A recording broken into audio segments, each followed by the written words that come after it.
The other day I was doom scrolling when I saw a tweet from Apogee Entertainment asking the title question of this video. And after looking at my Steam library, which consists of entirely too many games, I think I came to the only answer I could really justify. Deus Ex. Liberty Island. Now, some might call that answer cheating, because technically Deus Ex has a tutorial level that canonically takes place before the Liberty Island chapter, and to those people I'd like to say, it's an optional tutorial, you can play it at any point or not at all, but you have to play through Liberty Island. Now get out of my video.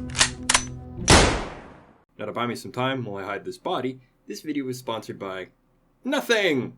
More about them at the end. What makes Liberty Island so good is the game is kind of self-aware, or at least structured with a great deal of self-awareness, because Deus Ex's devs knew they couldn't match the role-playing depth of your average BioWare game, or the action and pace of your average shooter like, say, Quake. So instead they went for a semi-open, sandbox sort of approach to their levels. As soon as we take our first steps, JC's brother Paul force greets us with a little exposition dump, quickly establishing the who, where, and why of the situation before offering us our first big decision. Do we take A, the sniper rifle, B, the GEP gun, or C, a useless piece of shit crossbow?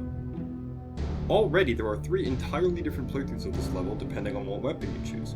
All 3 will introduce different mechanics and encourage entirely different playstyles. Even if one follows the exact same path and dialogue options every single time, each weapon is so radically different that they cannot possibly create the same experience twice. The GEP gun is Deus Ex's sci-fi rocket launcher. Meant for taking down tanks and Terminators, it will easily turn most humans into raspberry jam and even tear through doors with no need to ever use a lockpick. If you want to make a covert approach, remember the Academy stealth course. The sniper does exactly what you think. It snipes. And the crossbow. Look, I know the darts say they're tranq rounds, but I think these are actually loaded with adrenaline, because all they really do is make enemies run around and scream like toddlers when they can't watch Cocomelon during Grandma's funeral. Leaving the docks, we get another slightly less obvious choice. Going straight ahead leads us past UNATCO headquarters and directly to the front door of the statue. We could try and shoot our way in, but without the GEP gun we don't really stand a chance against the quad machine gun wielding drone out front. If you're feeling lucky, try and take it out with the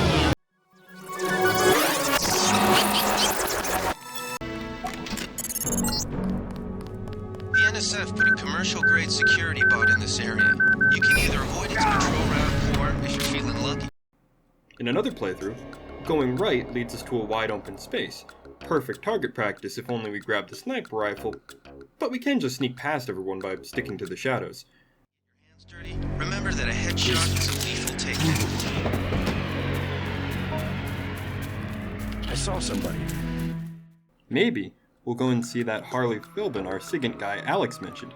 He gives us some more dialogue and even a key to the door to the statue, which comes in handy if we just want to go through the front, but we don't strictly need his help. We can just find the password for the security system, or even pick the lock. No matter which way you turn, there's still loads to explore throughout the level. Did you know about this pile of boxes near the start that hides a hidden swarm of medical robots? Stay quiet and crouch behind cover. Or if you have to get your hands dirty, remember that a headshot is a lethal takedown. How about this ship near Harley's shack?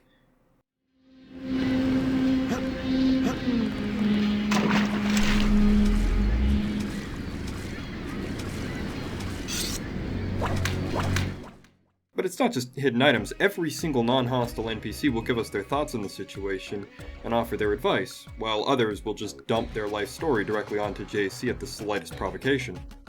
My favorite route is to go over by this big bunker near the back of the statue, pile up some crates, and then climb them to this upper area so I can sneak inside through the back door.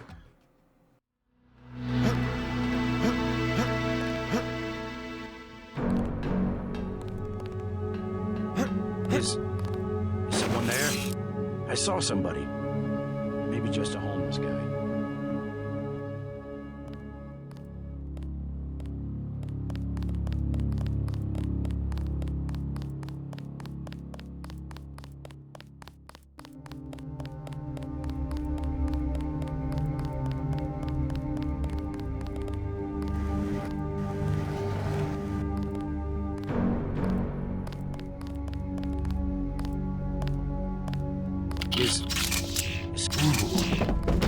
swear I heard something.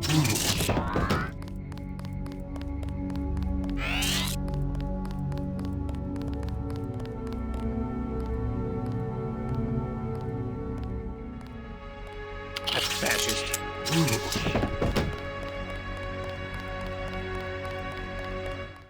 But no matter which route you choose, eventually you'll end up inside the statue's main room, and here's where the game's first optional objective is.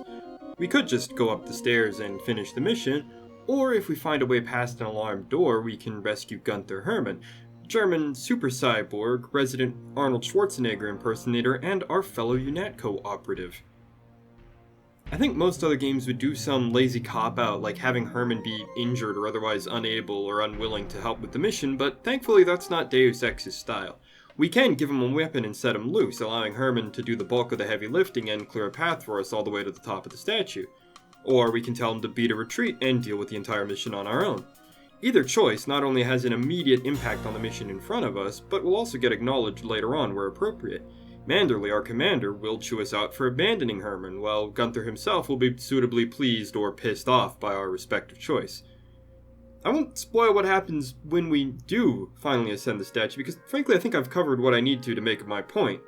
Firstly, it is just so refreshing to play a level that isn't drowning me in yellow paint.